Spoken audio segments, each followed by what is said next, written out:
दोस्तों, आज की कहानी सिर्फ भारत की तरक्की की नहीं, बल्कि उस नई ताकत की पहचान है जिसने पूरी दुनिया को सोचने पर मजबूर कर दिया है।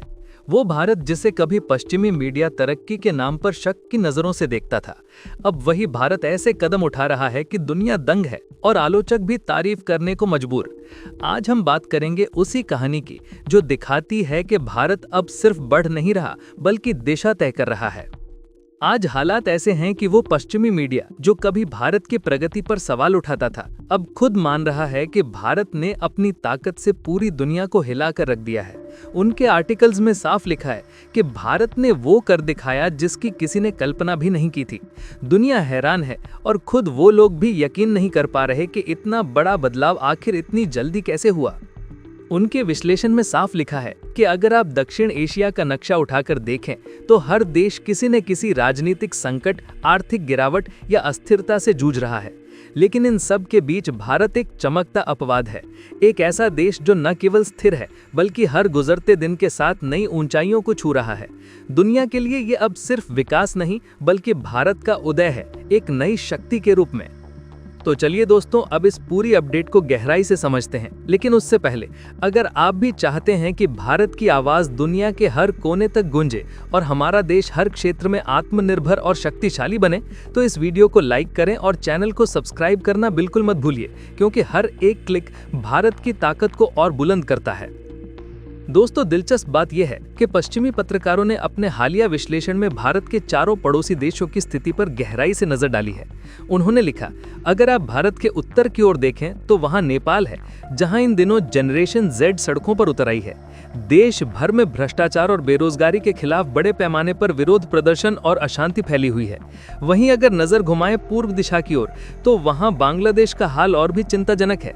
राजनीतिक अस्थिरता, आर्थिक दबाव और सरकार के खिलाफ बढ़ते विरोध ने वहां की स्थिति को बेहद नाजुक बना दिया है। वहीं दोस्तों, पूर्वी सीमा पर बांग्लादेश की उथल पुथल के बाद अगर हम दक्षिण दिशा की ओर देखें तो तस्वीर और भी गंभीर हो जाती है। श्रीलंका, वो देश जिसने कभी एशिया की उभरती अर्थव्यवस्थाओं में नाम कमाया था, सिर्फ 3 साल पहले इतने गहरे आर्थिक संकट में डूब गया कि वहां की सड़कों पर जनता का गुस्सा ज्वालामुखी की तरह फट पड़ा। हालात ऐसे बने कि राष्ट्रपति को देश छोड़कर भागना पड़ा और पूरा देश अराजकता और अफरा तफरी के दौर में चला गया। ये इतिहास में एक शर्मनाक अध्याय था।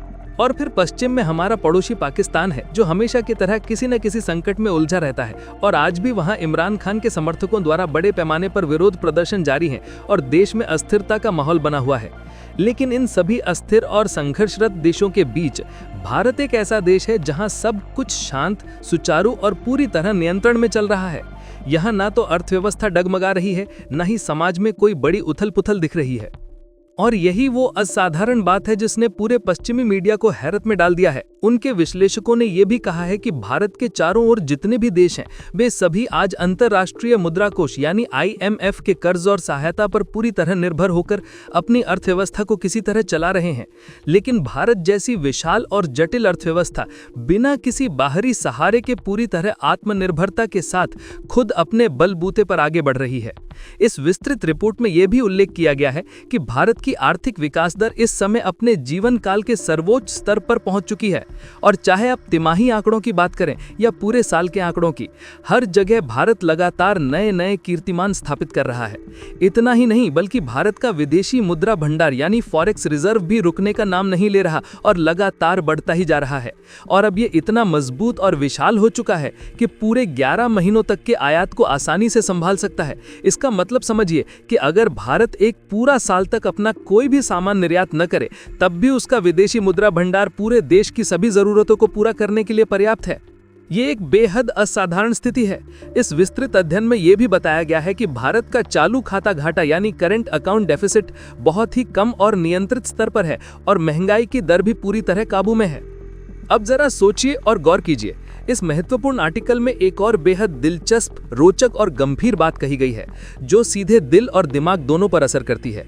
उन्होंने विस्तार से बताया है कि आज की तारीख में पूरी दुनिया भयंकर महंगाई की मार से बुरी तरह त्रस्त और परेशान है और इस समस्या से निपटने के लिए बुरी तरह जूझ रही है। अमेरिका, यूरोप और बाकी तमाम विकसित पश्चिमी देश अपनी पूरी ताकत लगाकर कोशिश कर रहे हैं कि किसी भी तरह अपने देश के इन्फ्लेशन को काबू में लाएं और अपनी जनता को महंगाई से राहत दिला सकें, लेकिन उन्हें सफलता नहीं मिल रही है और स्थिति बिगड़ती ही जा रही है। वहां की आम जनता परेशान है और हताश है, व्यापार लगभग ठप पड़ा हुआ है और सरकारें पूरी तरह असहाय और लाचार नजर आ रही हैं। वहीं बिल्कुल दूसरी ओर भारत ने इस गंभीर मामले में भी पूरी दुनिया को बहुत पीछे छोड़ दिया है और एक नया वैश्विक मानक स्थापित किया है। हाल ही में जो आधिकारिक आंकड़े सामने आए हैं वे सचमुच इतने चौंकाने वाले हैं कि विश्वास करना मुश्किल हो जाता है। भारत का CPI इन्फ्लेशन यानी उपभोक्ता मूल्य सूचकांक, जो सीधे तौर पर आम आदमी की जेब और घरेलू बजट पर असर डालता है, वो अब घटकर सिर्फ 0.48% के निचले स्तर पर आ गया है। ये आंकड़ा पिछले पूरे 10 सालों में सबसे कम और सबसे बेहतरीन स्तर है और ये कोई मामूली या छोटी मोटी उपलब्धि बिल्कुल नहीं है। और सबसे मजेदार, हैरान करने वाली और उत्साह भरने वाली बात तो यह है कि रिजर्व बैंक ऑफ इंडिया और सरकार का आधिकारिक लक्ष्य ये था कि महंगाई को 4% के आसपास बनाए रखा जाए। यानी अगर महंगाई 4% के करीब होती तो भी सरकार पूरी तरह संतुष्ट मानी जाती और इसे एक बड़ी और अच्छी उपलब्धि माना जाता है। लेकिन भारत ने उस निर्धारित लक्ष्य को भी कई गुना पीछे छोड़ दिया है और महंगाई को आधे से भी बहुत कम स्तर पर ला दिया है। अब जरा गंभीरता से सोचिए दोस्तों, ये कितनी बड़ी और असाधारण बात है।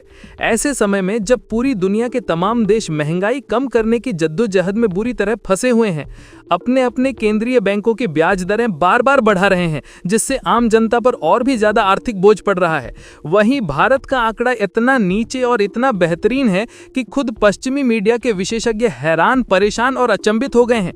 उन्होंने अपने विस्तृत आर्टिकल में बड़ी साफगोई से लिखा है कि उन्हें समझ ही नहीं आ रहा है कि आखिर भारत में ऐसा क्या जादुई फॉर्मूला या रहस्यमयी तरीका अपनाया जा रहा है, कौन सी अद्भुत आर्थिक नीतियां लागू की जा रही हैं, कैसी दूरदर्शी योजनाएं बनाई और क्रियान्वित की जा रही हैं कि इतनी अस्थिर, अनिश्चित और संकटग्रस्त दुनिया के बीच भी भारत हर दिशा में, हर मोर्चे पर और हर पैमाने पर अद्भुत स्थिरता प्रदर्शित कर रहा है। बाकी आप सभी लोग भारत की शानदार आर्थिक प्रगति और विकास को लेकर क्या सोचते हैं और क्या कहना चाहते हैं, कृपया अपनी राय कमेंट में जरूर बताइए। तो दोस्तों, ये थी आज की पूरी अपडेट जो काफी रिसर्च और मेहनत के बाद आपके सामने रखा गया है। और दोस्तों, जाते जाते एक छोटी सी हेल्प कर दीजिए, इस वीडियो को एक लाइक करके अपने दोस्तों तक शेयर करके हमारी मेहनत को सपोर्ट कर दीजिए। धन्यवाद। साथियों, एनडीए का ट्रैक रिकॉर्ड है कि हम जो संकल्प लेते हैं उसे पूरा करके दिखाते हैं। मैंने गारंटी दी थी कि किसी भी गरीब मां का बच्चा भूखा नहीं सोएगा। लाखों परिवारों को पिछले 5 साल से लगातार मुफ्त अनाज मिल रहा है। और मोदी जब आपकी बात सुनता है ना, तो सो नहीं जाता है, तुरंत जग जाता है।